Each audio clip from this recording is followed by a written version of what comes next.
अस्सलाम वालेकुम बच्चों, मैं हूं आपकी टीचर जैस्मीन ग्रेड 6 के लेसन के साथ। ये देखें, ये ग्रेड 6 की उर्दू की बुक है। देखिए, आज का हमारा फर्स्ट लेसन है हम्द। हम्द किसे कहते हैं ये तो आपको पता ही है। हम्द उस नज़म को कहते हैं जिसमें अल्लाह ताला की तारीफ़ बयान की गई हो।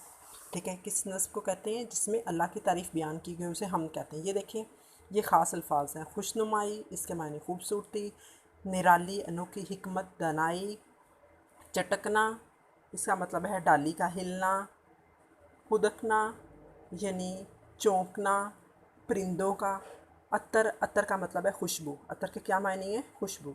अब आप नीचे आ जाए, नीचे मेवे, मेवे मीन खुश्क फल, नादर नायाब, कवि मजबूत, कादर कुदरत वाला, महक खुशबू, चहक खुशी से बोलना। ठीक है, अब आप क्या करोगे बच्चों, मैंने आपको बता दिए कि ये क्या है, हम्द है, और अल्फाज के मायने ये मैंने आपकी सहूलत के लिए ऊपर लिख दिए हैं। ठीक है, अब आपने क्या करना है कि इस नज़म की सारी आप रीडिंग करेंगे। रीडिंग करने के बाद आपने इसे अच्छे से समझना है कि इस नज़म में क्या बयान किया गया। पहले तो मैं आपको बताऊँगी, इसमें अल्लाह ताला की बनाई हुई चीज़ों की तारीफ़ की गई है कि अल्लाह ताला ने पूरी कायनात को बनाया है। इंसान, परिंदे, दरख्त, फूल, फल, दरिया, तारे, दिन रात, बाग, ये सब किसने बनाए हैं? अल्लाह ताला ने। ठीक है, ये इस नज़म का खुलासा है, इसमें ये बयान किया गया है। अच्छा, अब आपको मैं बताती हूँ कि आपने सवालात के जवाब किस तरह हल करने हैं। सवालात के मुझसे जवाब दें।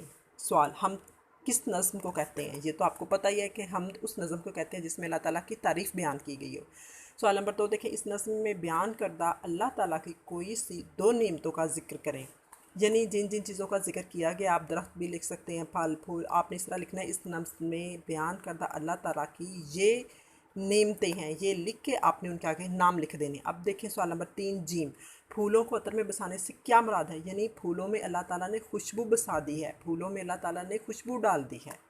सवाल नंबर दाल देखें, कवि और कादर का क्या मतलब है? यानी अल्लाह ताला कुदरत वाला है, अल्लाह ताला ताकत वाला है। अब सवाल नंबर 2 देखें, इस नज़म के मतन के मुताबिक दुरुस्त जवाब की निशानदही करें। अब ये देखें, मैंने दुरुस्त जवाब की निशानदही कर दी है। देखिए, हम अल्लाह की बनाई हुई हर चीज़ से क्या ज़ाहिर होता है खुशनुमाई। अब उन्होंने 4 ऑप्शन दिए हैं खुशनुमाई से ही आप इसे टिक करेंगे। बाली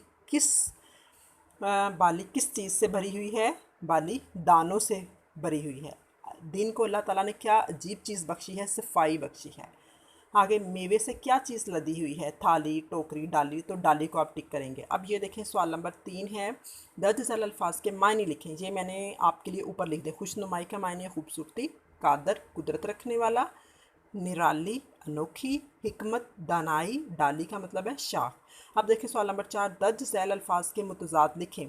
सफाई गंदगी, नादर आम, ज़ाहिर पोशीदा यानी छुपा हुआ, रात दिन। उल्ट है, मुतजाद किसे कहते हैं? उल्ट को। अब आप आ जाए सवाल नंबर 5, दिए गए अल्फाज में से मुनासिब लफ्ज़ चुनकर मिसरे मुकम्मल करें।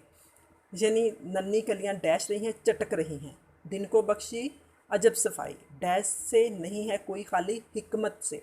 मेवे से लदी हुई है डैश डाली, डैश भरी रात क्या बनाई यानी तारों। अब सवाल नंबर 6 देखें, दर्ज झैल अल्फाज को जुमलों में इस तरह इस्तेमाल करें कि इनका मफहूम वाज़िया हो जाए। यानी आपने इनके जुमले बनाने हैं, इन अल्फाज को जुमलों में इस्तेमाल करना है। कैसे? ये देखें, अजीब का मतलब है अनोखा, अतर खुशबू, डाली शाख, निराली अनोखी, कादर कुदरत वाला। अब आप इनको आसानी से जुमलों में इस्तेमाल कर सकते हैं क्योंकि मैंने इनके मायने ऊपर लिख दिए हैं। अब कॉलम अलिफ व कॉलम बे से मिलाए। कलियाँ चटक रही हैं, चिड़ियाँ फुदक रही हैं, परिंदे चहक रहे हैं, फूल महक रहे हैं, रात तारों से भरी हुई है। ठीक है, अब आपने क्या करना है कि आपने इनके हमने कॉलम भी बना लिया, सारी एक्सरसाइज भी हल कर ली है। अब नीचे देखिए, नीचे क्या दिया हुआ है? कोई शायर या मुसन्निफ़ जिस तसव्वुर को बुनियादी तौर पर नज़्म या कहानी लिखता है, इस तसव्वुर को मरकज़ी ख्याल कहा जाता है। आम तौर पर मरकज़ी ख्याल 1 से 3 सत्रों पर मुश्तमिल होता है। सत्रों में तीन लाइनों पर आप कह सकते हैं। आप इस नज़्म का मरकज़ी ख्याल तहरीर करें। अब आप क्या करेंगे, जो आपका होमवर्क है, आपने क्या करना है, मरकज़ी ख्याल लिखना है। नीचे ये इसम नकरा, आपको पता ही है कि आप छोटी क्लासों से पढ़ते आ रहे हैं। इसम नकरा किसी भी आम चीज़ को कहते हैं। ठीक है, किसी आम नाम, जगह, चीज़ कोई भी हो। अब आप आगे देखें, हाँ बस यही है। अब इसम साथ में मार्फा का दिया, मार्फा किसे कहते हैं? ख़ास को। ठीक है। दरियाए रावी जिस तरह होगा, कायदे आज़म मोहम्मद अली जिन्ना, अल्लामा इकबाल का नाम, इस्लामाबाद वो हमारा कैपिटल सिटी है, आपको पता है। ठीक है, इस तरह से आपने ये करना। क्या करेंगे आप, सवालात के जवाबात हल करेंगे। ठीक है, और साथ साथ मैं आपको ये भी कहते जाऊंगी कि आप मेरा चैनल सब्सक्राइब करें, शेयर करें, मुझे बताएं ताकि मुझे पता चले, लाइक करें ताकि मेरी आने वाली वीडियो आप देखें, आपको और नॉलेज मिले। ठीक है, अब मैं आपको इसके साथ साथ आपको तशरीह करना बताऊंगी। तशरीह किसे कहते हैं, क्योंकि ये नस्म है, इसकी तशरीह करना भी ज़रूरी है। ये देखें, शेर नंबर पहले आप इस तरह लिखेंगे। ठीक है, एक शेर आप ले लें। जो चीज़ खुदा ने है बनाई, ज़ाहिर उसमें खुशनुमाई। अब आपने पेज ऐसे रेडी करना, शायर का नाम, अक्सर पेपरों में लिखा होता है शायर का नाम और उन्वान भी लिखें, यानी नज़्म का नाम। शायर का नाम आपने इस तरह लिखना है, आगे शायर का नाम लिख दें जो भी हो। अब देखें, नज़्म का नाम, आगे हमद लिख दें, ना जो हो आपने उसका लिखना है। आगे तशरीह, जो जहाँ से मैंने टिक का निशान लगाया वहाँ से आपने तशरीह स्टार्ट करनी है, और ये तकरीबन आप इतना पेज कर देंगे। ठीक है, ये आप अच्छी तरह देख लें तशरीह किस तरह आपने पेज रेडी करना है। अब मेरी आपसे रिक्वेस्ट है कि आप अच्छा काम करें, मुझे चेक करवाएं, मेरा चैनल सब्सक्राइब करें, लाइक करें, ताकि मुझे पता चले आपको कितनी समझ आई है। और जो सवालात हों आप मुझसे पूछ सकते हैं। शुक्रिया।